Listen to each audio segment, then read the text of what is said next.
Bonjour ou bonsoir, bienvenue sur TV5 Monde et dans le magazine de l'art de vivre et de l'excellence NEC Plus Ultra. L'art, la mode, le syndicat national des antiquaires vont vous faire entrer dans le monde secret de la perfection. La perfection d'un objet ne serait rien sans cette dimension humaine que nous aimons tant vous faire partager, sommaire. Dans le monde très masculin de la sculpture, rencontre avec une femme grandeur nature, Nathalie de Coster. Des meubles et des objets qui ont des papiers, des cryptages. Les petites mains d'une grande maison, une certaine vision de l'homme.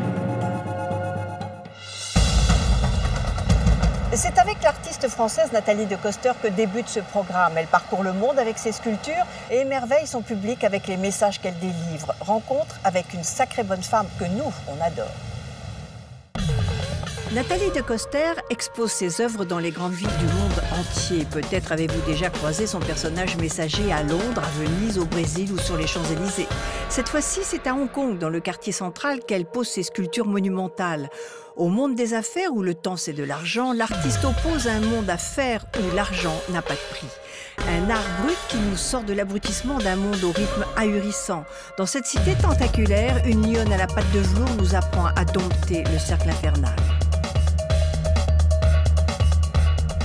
Là, je suis un peu contente de remettre les pieds dans mon atelier. Et j'ai passé 4 mois et demi entre Hong Kong, Macao, où j'ai fait des installations un peu lourdes, pour le moindre, avec 9 sculptures monumentales dans le quartier central de Macao, dans un endroit très concentré entre le mandarin et la fameuse tour Peille, où j'ai voulu installer toutes mes sculptures dans des bassins. Il y a des tas de petits bassins qui sont dispersés dans ce périmètre. J'ai voulu investir tous ces bassins parce que pour moi, l'eau est quelque chose de très apaisant. Air du temps, c'est le nom d'une de ces sculptures dont la silhouette aérienne vole et symbolise la liberté face à l'architecture futuriste de la Bank of China Tower construite par Pei. Me voilà partie pour démonter toutes les sculptures, remonter tout ça dans la ville de Macao, donc juste de l'autre côté de la mer, et installer toutes les sculptures qui étaient en dépôt dans le musée d'art moderne de Macao. Les sculptures monumentales de Hong Kong n'auront qu'à traverser la célèbre rivière de Perles pour rejoindre l'exposition monographique de l'artiste à Macao. J'ai besoin aussi d'avoir un échange avec les gens avec qui je fais des projets, d'avoir un échange spirituel, d'avoir un échange intellectuel, de partager un projet. Et quand on a une interface entre les deux, on perd tout ça. Et moi, je travaille sur la condition humaine. Donc, pour moi, c'est un élément essentiel. Elle révèle une condition humaine dont elle n'a rien à envier à Malraux. Les angoisses de l'homme moderne sont exprimées avec un humour salutaire et le cercle vicieux du temps devient vertueux à son contact. Victime ou maître du temps, là est la question. Dans son atelier d'Argenteuil, avec l'enthousiasme d'une guerrière, elle modèle ses figures qu'elle donne à fondre en Auvergne.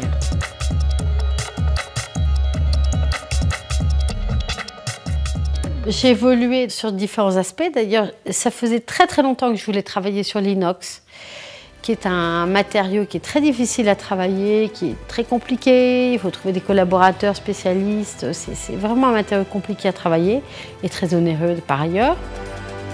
Lorsque je suis allée faire ma monographie au musée de la sculpture à Sao Paulo et qu'ArcelorMittal s'est proposé d'être mon partenaire, j'ai pu avoir les moyens de travailler et en plus dans des dimensions spectaculaires parce que j'ai pu faire cette sculpture de 6 mètres de haut en 3 modules tout en inox.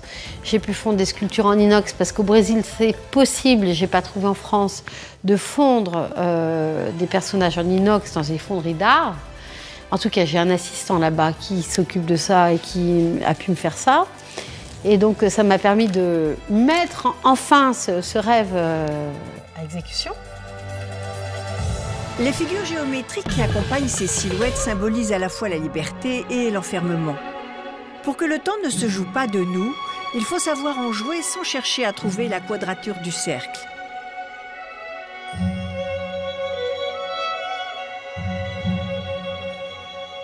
J'ai introduit le rouge parce que pour moi le rouge c'est la couleur du sang et de la vie. Et pour moi c'est très important.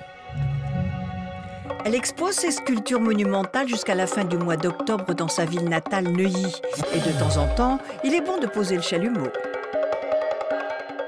La pose, elle est faite justement pour un peu décrocher sur ce que j'ai fait aujourd'hui, décrocher aussi du rythme d'expo que j'ai eu depuis un certain nombre d'années, qui est quand même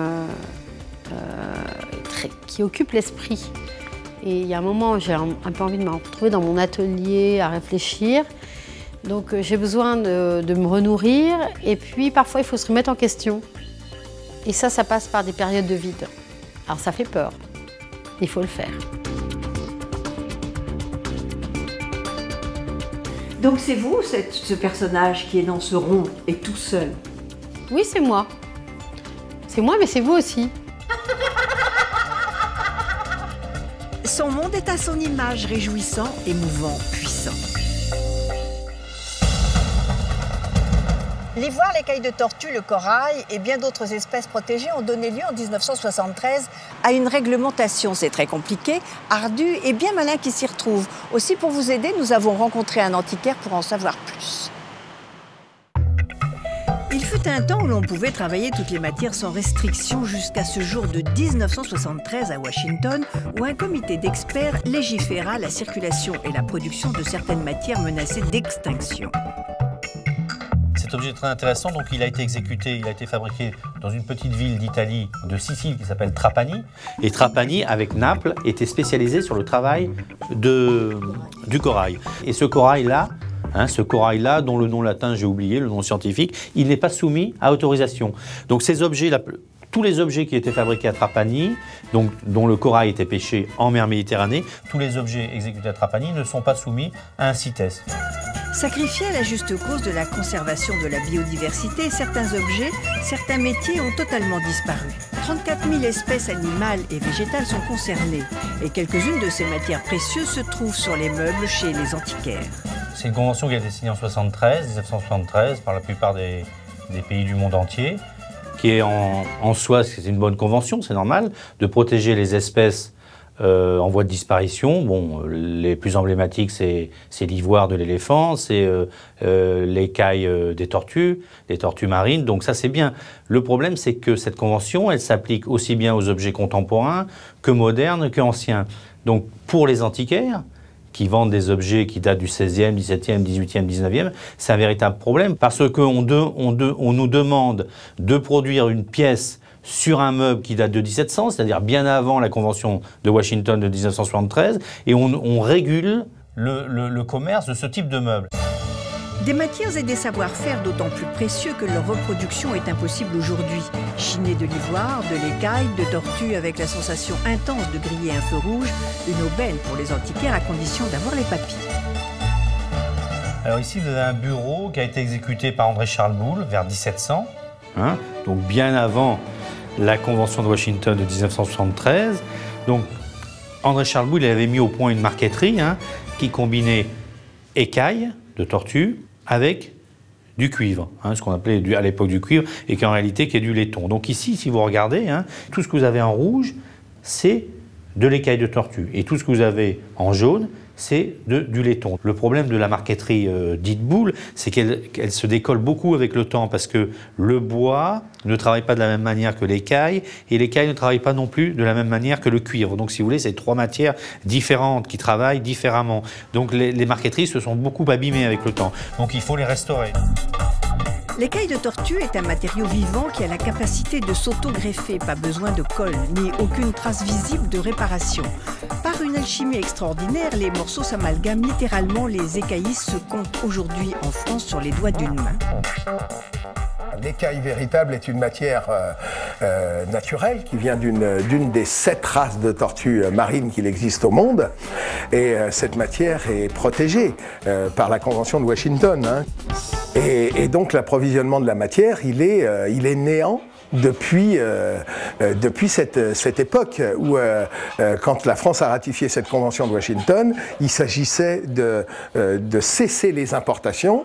On a eu la chance à cette époque d'avoir une décision française qui était à mon avis la plus intelligente qui soit, c'est-à-dire de continuer à nous laisser travailler, mais nous laisser travailler uniquement les stocks existants en France à cette époque. Donc c'est vrai que ces stocks diminuent comme peau de chagrin, hein, et puis on n'a encore pas pour l'instant d'assurance de pouvoir réimporter de la matière. Donc ça c'est un sujet extrêmement sensible pour nous. Oui. Il en est de même pour l'ivoire, cette matière dont la dureté permet une extrême finesse dans les détails sculptés par l'homme depuis la préhistoire. Cependant, cet art risque fort de disparaître pendant que les éléphants, eux, broutent paisiblement et qu'une fois morts, on enterre leur défense. La CITES a commencé à se poser des questions sur le trafic de bois, et en particulier en Amérique du Sud. Donc pour lutter contre cette déforestation massive, il y a certains bois qui commencent à être sur la liste des CITES, et en particulier ce qu'on appelle le palissandre de Rio ou palissandre du Brésil, qui est un palissandre qui est très particulier. C'est celui qu'on a sur ce bois-là, qui est un palissandre qui est légèrement marron avec des veines noires très marquées. Et donc, ces meubles-là vont commencer à être soumis aux CITES, tout comme les meubles en écaille de tortue d'André Charles Boulle ou les meubles en marqueterie d'ivoire. Alors encore une fois, comme pour les meubles d'André Charles Boulle, c'est un meuble qui a été conçu vers 1800, on est vers 1880, bien avant la Convention de Washington de 1973. Au rythme où va la planète et la déforestation, les CITES ont de beaux jours devant eux. À quand la réglementation sur les meubles en acajou ou en teck? Cette histoire de CITES que l'on doit demander à l'entrée ou à la sortie de chaque pays, c'est vraiment une aberration. Donc c'est vrai qu'il y a des gens qui sont un peu rebutés par le fait d'attendre ça quand c'est des meubles en ivoire ou en écaille. Donc ce qu'il faudrait, c'est quelque chose de tout simple. Il faudrait qu'on ait un CITES attaché à chaque objet. Ensuite, on a un CITES avec une photo, comme vous avez un passeport, et ce CITES, ensuite, il est valable toute la vie du meuble. Et bien que les législateurs de tous les pays vous entendent et libèrent les meubles d'une injuste clandestinité et longue vie à la biodiversité, aux objets, aux matières d'un autre temps. Au tour des messieurs d'avoir leur moment d'excellence, je vous emmène dans les ateliers Lanvin, là où des tailleurs aux doigts d'or réalisent costumes, manteaux et chemises sur mesure, le nec plus ultra. Qu'y a-t-il derrière ces costumes aux coupes parfaites, ces matières qui glissent et ces doublures soyeuses? Il faut aller de l'autre côté du miroir, là où tout se passe, dans la maison des petites mains et des grands secrets de la fabrication. À l'origine, il y a la main, un fil, une aiguille et beaucoup de savoir-faire. C'est rue du Faubourg Saint-Honoré que l'élégance indémodable de Lanvin prend sa source, et tout particulièrement dans ces ateliers sur mesure pour les hommes. L'élégance des hommes n'est pas un sujet à prendre à la légère.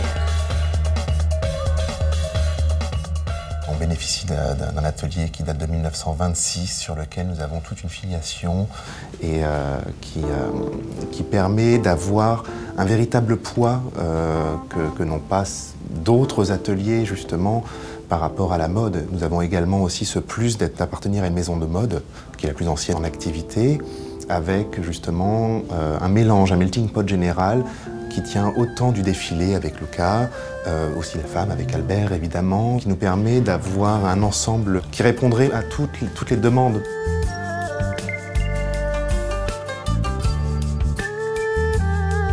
On ne répond pas uniquement à une morphologie, ça n'est pas le seul but du sur-mesure malgré l'idée reçue, c'est aussi de proposer justement à nos clients, aux personnes qui viennent nous voir, tous ces détails qu'ils ne trouvent pas dans le prêt-à-porter, sur des modèles qu'ils souhaiteraient créer. Ça leur permet d'être un peu le créateur à la place du créateur.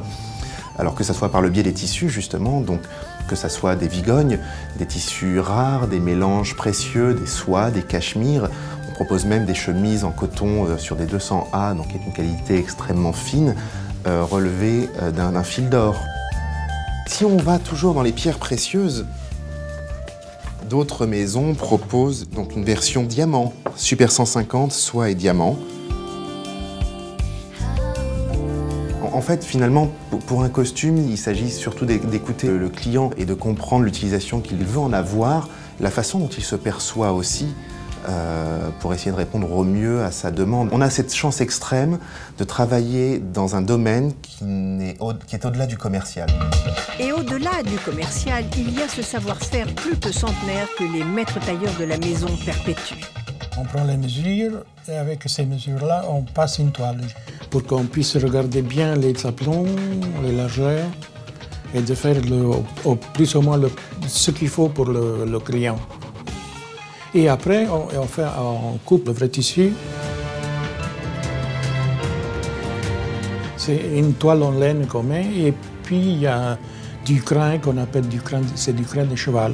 Ça aide à donner une certaine silhouette, voilà, puisqu'il y a plusieurs façons de la découpe de cette toile.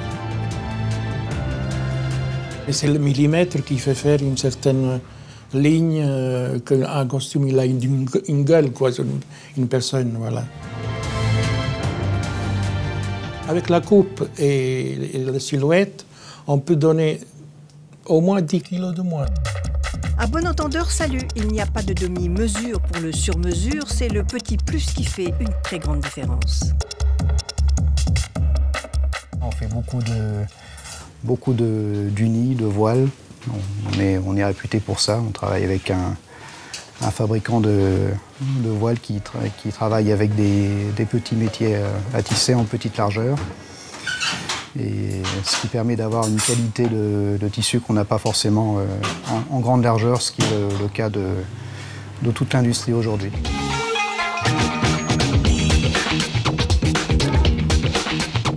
Le col, c'est la pièce maîtresse de la chemise, celle qui demande le plus de précision, de technicité. C'est ce qui va faire la différence souvent avec les finitions et bien sûr la coupe qui est essentielle. Vous avez quelques cols de base, mais après chaque client a son col. On peut tout modifier, que ce soit la hauteur de vent, la hauteur d'eau, la rigidité, la souplesse, la longueur de pointe, les écartements, les baleines incorporées ou amovibles. Enfin, c'est très vaste. Chaque commande est dans une boîte avec du papier de soie. Et le client ne doit pas batailler avec les épingles ou les emballages. Il ne faudrait pas que nos beaux au bois dormant se piquent les doigts. On est là vraiment pour un service et pour la beauté du vêtement, de la couture. J'aime bien reprendre les mots d'Albert Elbaz quand il dit, voilà, nous, ce que nous cherchons à faire, ce qu'Albert cherche à faire, et je le reprends pour le sur-mesure, c'est rendre les gens heureux et plus beaux. Donc on cherche tous ces petits détails qui nous permettent d'obtenir ce résultat. Un costume sur mesure plutôt qu'une thérapie et une chirurgie esthétique, c'est fou ce que le sur-mesure peut faire pour vous.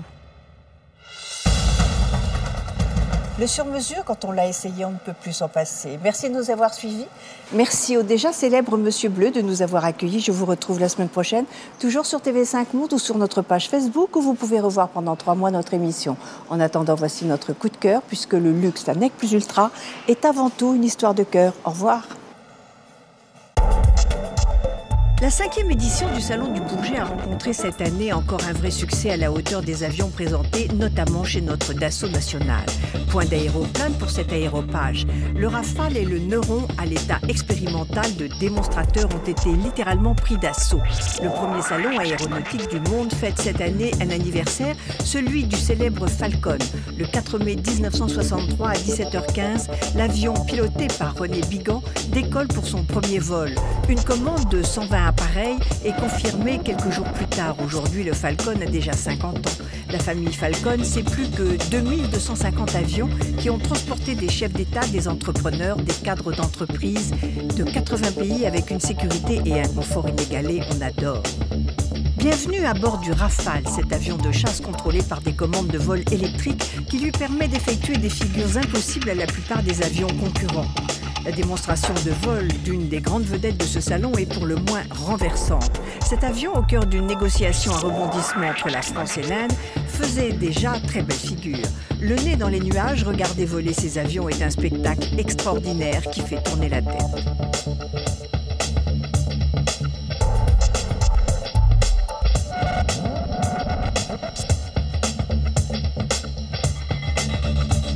Et puis nous avons admiré le Neuron, plus soucoupe volante que drone de combat. Il fait planer une atmosphère de science-fiction sur ce salon du Bourget. Toute l'équipe autour de Serge Dassault est réunie pour présenter sa technologie futuriste. Une journée qui nous a donné des ailes.